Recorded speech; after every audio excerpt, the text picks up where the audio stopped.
오늘 새해 첫날이면서 주일입니다. 오늘부터 시작되는 2023년 모든 날 가운데 하나님께 주신 은혜와 기쁨, 평강이 여러분에게 충만하시기를 주님의 이름으로 축원합니다. 교회 안에서 많이 쓰는 용어 가운데 하나가 할렐루야란 말입니다. 찬송가 가사에도 많이 나오고 할렐루야 서로 인사하기도 합니다. 저는 설교 시간에 많이 쓰질 않지만 꼭 시작할 때 할렐루야를 시작하죠. 어떤 목사님들은 굉장히 많이 쓰는 그런 경우도 있습니다. 그래서 할렐루야 많이 외치기도 합니다. 핸델이 작곡한 메시아라고 하는 오라토리오 우리가 잘 알고 있죠. 핸델은 이 메시아를 구성하기 위해서 쉬운 3곡이나 되는 노래를 작곡했습니다. 그 중에서 예수님의 순환과 속죄를 다룬 파트에서 마지막 곡인 44번째 곡이 널리 알려진 할렐루야라는 곡입니다. 이 할렐루야, 여러분 자주 들으셨겠지만 처음부터 끝까지 할렐루야가 무수히 많이 반복이 되어집니다. 핸델이 이 노래의 작곡을 마친 후에 감격의 눈물을 흘리며 이렇게 말했다고 전해집니다. 내 앞에 영광스러운 천국이 나타난 것과 위대하신 하나님을 보았노라. 여러분, 할렐루야는 말 히브리어로 그 뜻이 하나님을 찬양하라 이런 뜻을 갖고 있습니다. 할렐 이 말이 찬양하라 그런 뜻이고, 루란 말은 존재하다, 있다 이런 뜻입니다. 그리고 야는 야훼, 다시 말해서 여호와 하나님을 가리키는 압축된 그런 말입니다. 하나님을 가리키는 말. 그래서 할렐루 플러스 야 그러면은 영어로 프레이지도 플러스 로드, 스스로 존재하신 하나님을 찬양하라. 구체적으로 얘기하면 그런 뜻이 되어집니다.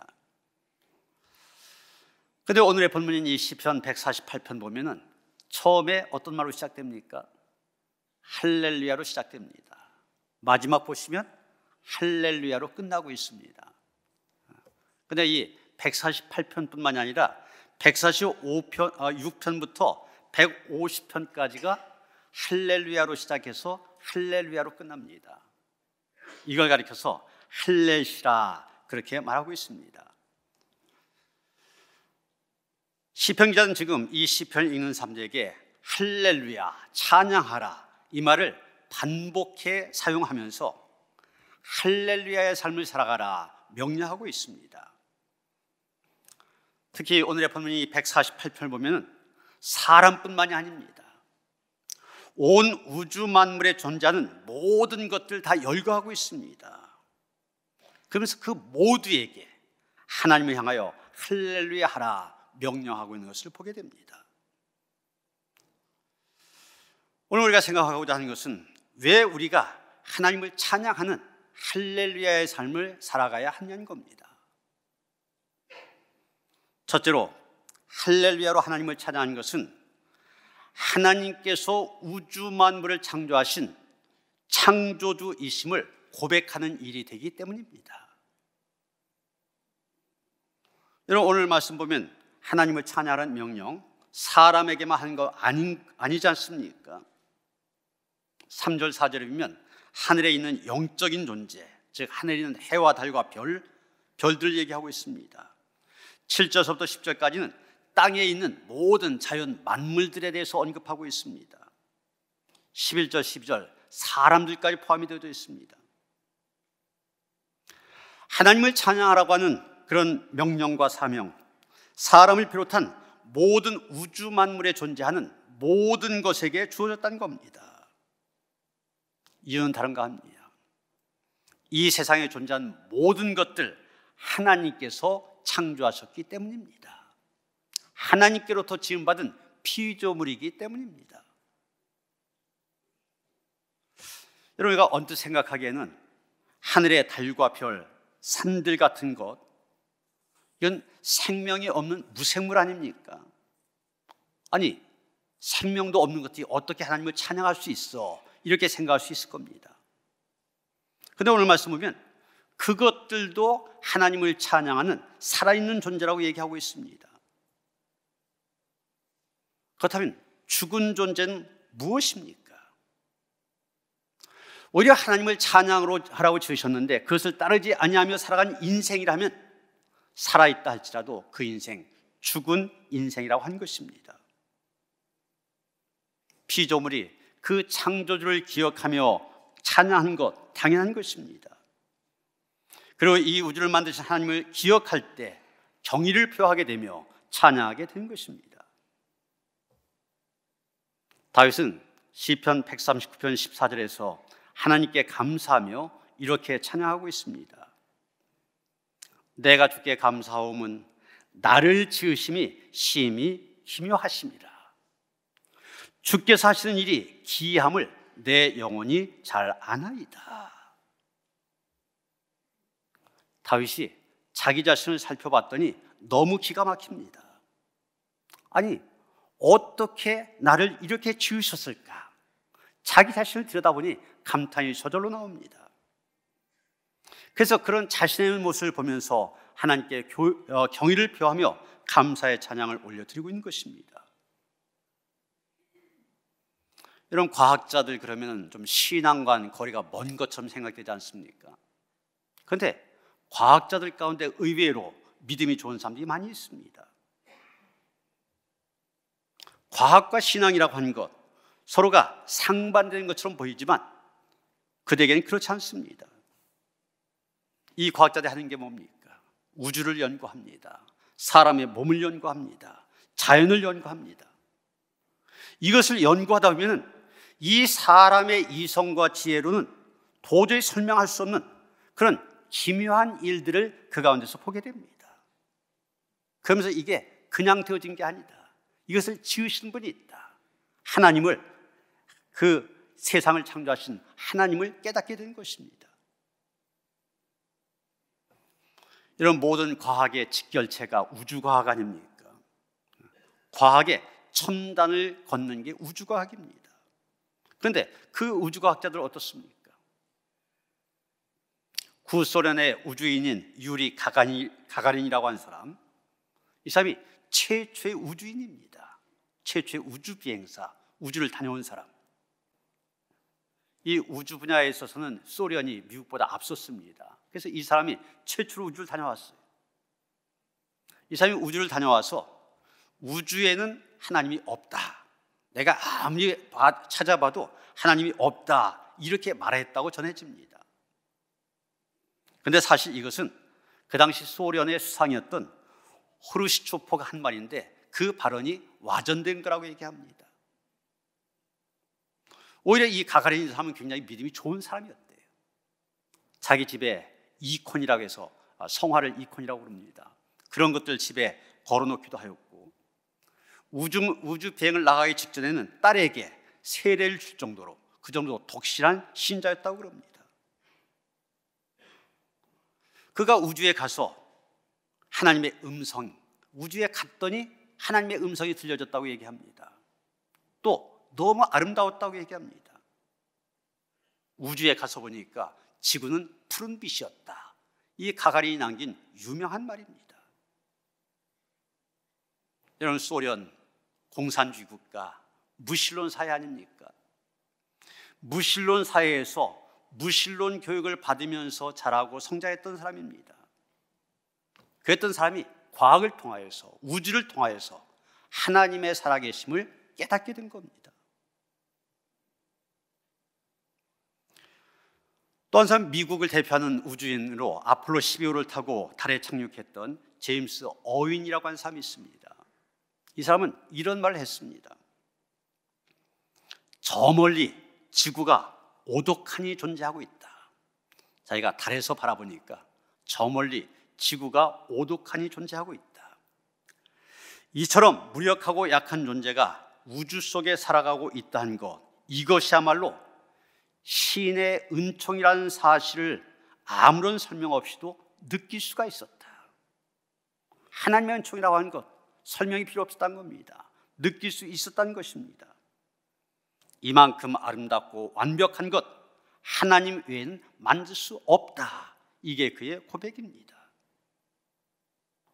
오히려 우주를 바라보면서 하나님을 인정할 수밖에 없었다는 고백입니다.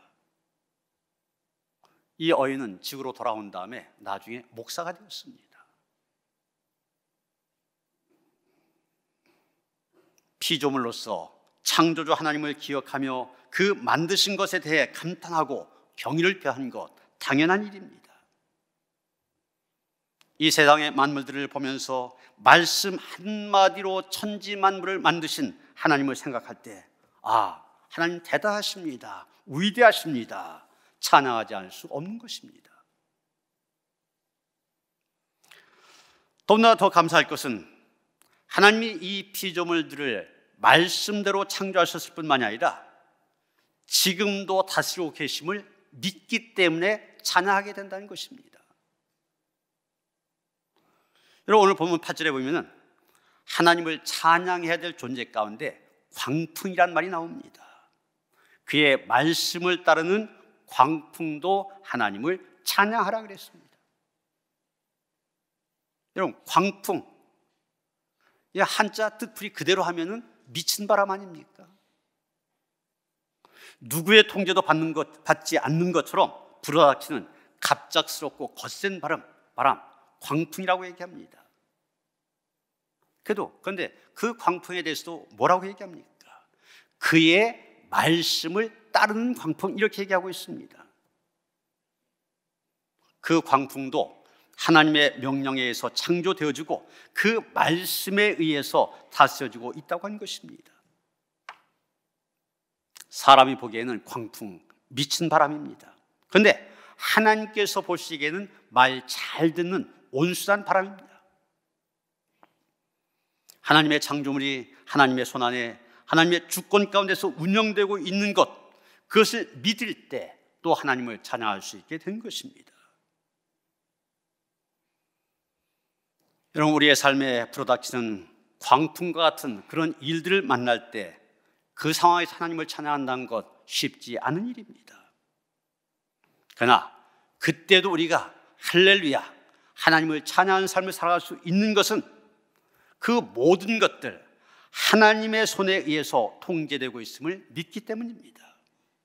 바로 그 믿음 위에서 하나님의 전능하심과 하나님의 선하심을 찬양하게 되는 것입니다. 왜 우리가 하나님을 찬양하는 할렐루야의 삶을 살아야 되는가? 두 번째 이유는 우리가 할렐루야로 하나님을 찬양할 때 그 찬양에는 우리가 하나님의 말씀대로 살아간다고 하는 믿음의 고백이 담겨있기 때문입니다. 여러분, 6절 말씀 보면은 그가 또 그것들을 영원히 세우시고 패하지 못할 명령을 정하셨도다 그랬지 않습니까? 여기 패하지 못할 명령, 이런 말이 나옵니다. 이게 우리가 보통 쓴 말로 하면 사명을 가리키는 것입니다. 우리에게 주어진 사명, 그게 바로 패하지 못할 명령입니다. 하나님께서는 모든 피조물을 지으실 때 패하지 못할 명령, 다시 말해서 그 모든 것에게 각자의 사명을 주셨습니다.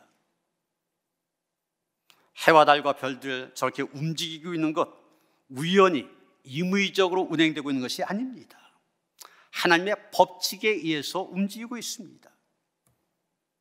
이 자연 만물들, 하나님께서 세우신 영원한 명령을 지킴으로 하나님을 찬양하는 삶을 살아오고 있는 것입니다. 그렇다면 사람들은 어떻습니까? 전도서 12장 1절에 보면 너는 청년의 때에 너의 창조주를 기억하라, 그렇게 말하고 있습니다. 창조주를 기억하라. 무슨 얘기입니까? 누가 너를 만들었는지를 기억하라는 얘기입니다. 다른 말로 하면 너를 만드신 그 목적을 기억하라는 것입니다. 삶의 목적은 자기에게 있는 것이 아닙니다. 그 사람을 지으신 하나님께 있습니다. 하나님께서 지으신 그 목적대로 살아갈 때 그것이 창조주 하나님을 찬양하는 할렐루야의 삶이 되어지는 것입니다. 건망증이 심한 남자가 있었는데 택시를 탔습니다. 그리고 기사에게 자기의 목적지를 얘기합니다. 기사님, 서울역까지 부탁드립니다. 그리고 택시가 출발했습니다. 근데 한참을 달리다 보니까 이 건망증이 심한 사람이라 했잖아요. 자기가 지금 어디로 가고 있는지 도통 생각이 안 납니다. 그래서 좀 부끄럽긴 하지만 기사한테 용기를 내어 물었습니다. 기사님, 죄송하지만 제가 어디로 데려다 달라고 했는지 좀 알려주시겠어요? 목적지를 까먹었네요. 그랬더니 이 운전기사 깜짝 놀라서 뒤돌아보며 하는 말이, 아니, 아저씨 언제 택시에 타셨어요? 여러분, 지금 우리가 믿고 있지만 세상에 많은 사람들이 자기를 지으신 창조주 하나님의 목적을 잊어버리고 그 방법도 잊어버리고 살고 있습니다. 그런데 하나님께서 우리를 지으실 때 분명한 목적이 있으셨습니다. 그리고 그 목적을 이룰 삶의 방법을 이야기해 주셨습니다. 그러게 하나님께서 자신과 우주 만물을 창조하셨음을 믿고 할렐루야의 삶을 살아갈 때, 그때는 동시에 하나님께서 자신을 만드신 목적이 있음을 믿고 그 목적을 따라 살 것을 하나님께 고백하며 찬양하게 되는 것입니다. 그러게 여러분, 할렐루야의 삶, 찬양의 삶이라고 하는 것, 단순히 이 목소리로 찬양하고 예배로만 찬양한 것, 그것으로 난 지금 찬양한 삶을 살고 있다, 할렐루야의 삶을 살고 있다 생각해서는 안 됩니다. 하나님께서 우리를 만드신 그 목적과 방법대로 살아갈 때 그것이 바로 찬양의 삶입니다. 우주에 존재하는 무생물들은 비록 입술로 하나님을 찬양하고 있지는 않지만 하나님께서 자신들을 만들 때 세우신 그 법칙에 따라 움직임으로 하나님을 높이고 하나님을 영광스럽게 하는 할렐루야, 찬양의 삶을 살아가고 있는 것입니다. 아모스 5장 23절 24절 보면 이렇게 말하고 있습니다. 내 노랫소리를 내 앞에서 그칠지어다. 내 비파 소리도 내가 듣지 아니하리라. 오직 정의를 물같이, 공의를 마르지 않는 강같이 흐르게 할지어다. 이렇게 말하고 있습니다. 여러분, 하나님께서 분명히 하나님을 찬양하라고 했지 않습니까? 그런데 노래와 악기를 가지고 찬양하는 이스라엘 백성들의 그 찬양 받지 않겠다고 그러십니다. 왜 그러셨습니까? 그들이 이 입술로는 하나님을 찬양하고 경배하고 있지만 그들의 삶에는 불의와 하나님을 향한 불순종이 가득 차 있었기 때문입니다. 하나님의 정의, 공의, 하나님께서 만들어주신 하나님의 법을 떠나 살아가면서 입술로만 하나님을 찬양한다고 하니 하나님께서는 그것을 듣지 않겠다 말씀하신 것입니다. 그러게 우리가 진정으로 할렐루야의 삶을 살아가기 위해서는 하나님의 말씀의 법을 깨달아 하나님의 말씀대로 순종하며 지키며 살아가야 하는 것입니다. 이것이 하나님을 향한 우리의 찬양의 삶, 할렐루야의 삶이 되어진 것입니다. 마지막으로 한 가지 더 생각할 것이 있습니다. 우리가 할렐루야의 삶을 제대로 살기 위해서는 우리가 우리의 찬양을 엉뚱한 곳에 돌려드려서는 안 된다고 하는 것입니다. 진정으로 찬양받기에 합당하신 유일한 분, 바로 이 우주 만물을 창조하신 여호와 하나님뿐이십니다. 그래서 오늘 말씀 보면 시편 기자, 여호와 하나님을 찬양하는 존재가 사람뿐만이 아니라 해와 달, 산들, 바다, 식물 다 포함된다고 얘기하고 있는 것입니다. 그런데 문제는 사람들이 어리석다고 하는 것입니다. 사람들이 어리석다 보니 창조주인 하나님을 찬양하는 것이 아니라 때로는 하나님께서 만들어 놓으신 작품을 보고 거기에 취하여서 그것을 찬양하며 숭배하는 일들, 이게 쉽게 말하면 우상 숭배입니다. 그 당시에 많은 사람들이 찬양하지 말아야 될 존재들을 찬양하며 숭배했습니다. 우상 숭배에 빠져 있었습니다. 시편이 쓰여지는 그 당시에 살던 사람들, 하나님을 찬양하고 숭배했던 것이 아니라 하나님께서 만들어 놓으신 피조물들을 바라보면서 그 피조물들을 향하여 찬양하고 경배했습니다. 애굽 사람들은 태양을 자신들의 신이라고 하였습니다. 그래서 보는 게 애굽 사람들이 섬기는 태양신이라며 섬기는 겁니다. 우상입니다. 때로는 동물의 형상. 여러분, 저런 벽화가 애굽에 많이 있지 않습니까? 저런 걸 만들어 놓고 그 앞에서 힘을 달라고, 복을 달라고 엎드려 찬양하는 사람들이 많았습니다. 그리고 절대적인 권력을 행한 삶, 신으로 여기고 숭배하며 살았습니다. 이런 구약 성경을 보면 이스라엘 백성들 최대 범죄가 나옵니다. 그게 뭡니까? 금송아지를 만들어 놓고 저 금송아지가 우리들을 보호해 준다, 인도해 준다, 그걸 믿고 그 앞에서 기뻐 뛰며 제사하는 것, 이게 가장 큰 죄 아닙니까? 창조주 하나님께 돌려드려야 될 할렐루야를 엉뚱한 곳에 하고 있는 것입니다. 오늘날도 하나님의 찬양을 가로챈 존재들 많이 있습니다. 사람이 찬양의 대상이 되기도 합니다. 물질이 찬양의 대상이 되기도 합니다. 그러나 여러분, 하나님을 찬양하라는 할렐루야를 다른 것들 향해 돌리지 말아야 됩니다. 그리고 내 스스로가 찬양받고자 하는 마음도 내려놓아야만 됩니다. 사도행전 14장에 보면 바울이 루스드라에서 복음을 전하고 있었는데 나면서부터 걷지 못한 사람이 다른 사람과 함께 복음을 듣고 있었습니다. 바울이 그 사람을 바라볼 때 그에게는 구원받을 만한 믿음이 있는 것으로 보여졌습니다. 그래서 그를 향해 말합니다. 내 발로 바로 일어서라. 그랬더니 평생 한 번도 걸어본 적이 없는 사람이 일어나서 뛰며 걸어갑니다. 이 사람이 걷는 기적을 보고 사람들이 소리 지릅니다. 신들이 사람의 형상으로 우리 가운데 내려오셨다. 기적을 행하는 바울과 바나바를 보고 스스와 험에 신이 내려왔다고 그렇게 본 겁니다. 그래서 바울과 바나바를 신으로 모시고 그 앞에 제사를 드리려고 합니다. 스스 신당의 제사장이 소와 화관들을 가지고 대문 앞에 와서 무리와 함께 바울과 바나바에게 제사를 지내려고 합니다. 이때 바나바와 바울 옷을 찢으며 사람들에게 이렇게 말합니다. 사도행전 14장 15절 말씀입니다. 이르되 여러분이여 어찌하여 이러한 일을 하느냐? 우리도 여러분과 같은 성정을 가진 사람이라. 여러분에게 복음을 전한 것은 이런 헛된 일을 버리고 천지와 바다와 그 가운데 만물을 지으시고 살아계신 그 하나님께로 돌아오게 함이라.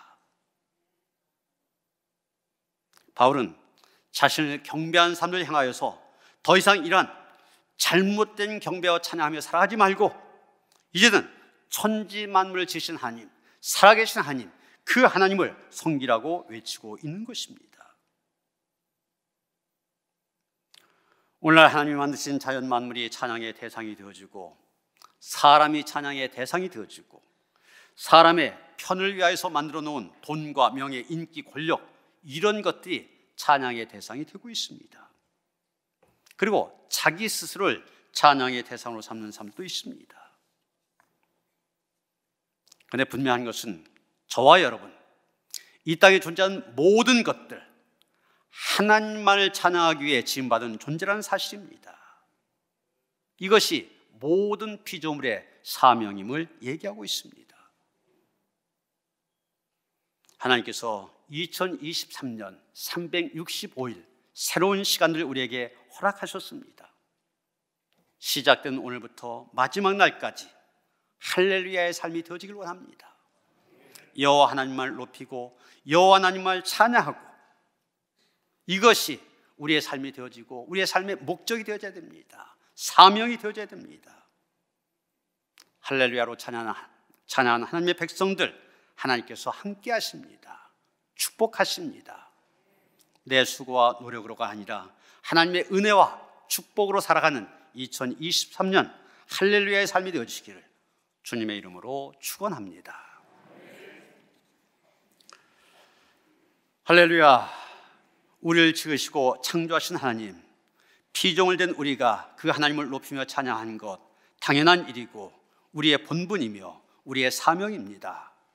새해를 시작하는 첫 주일, 이것을 분명히 깨닫게 하시고 이 한 해의 삶이 오직 하나님을 높이는, 하나님을 찬양하는 할렐루야의 삶이 될 수 있도록 우리 모두를 붙들어 주시며 인도하시며 함께하여 주시옵소서.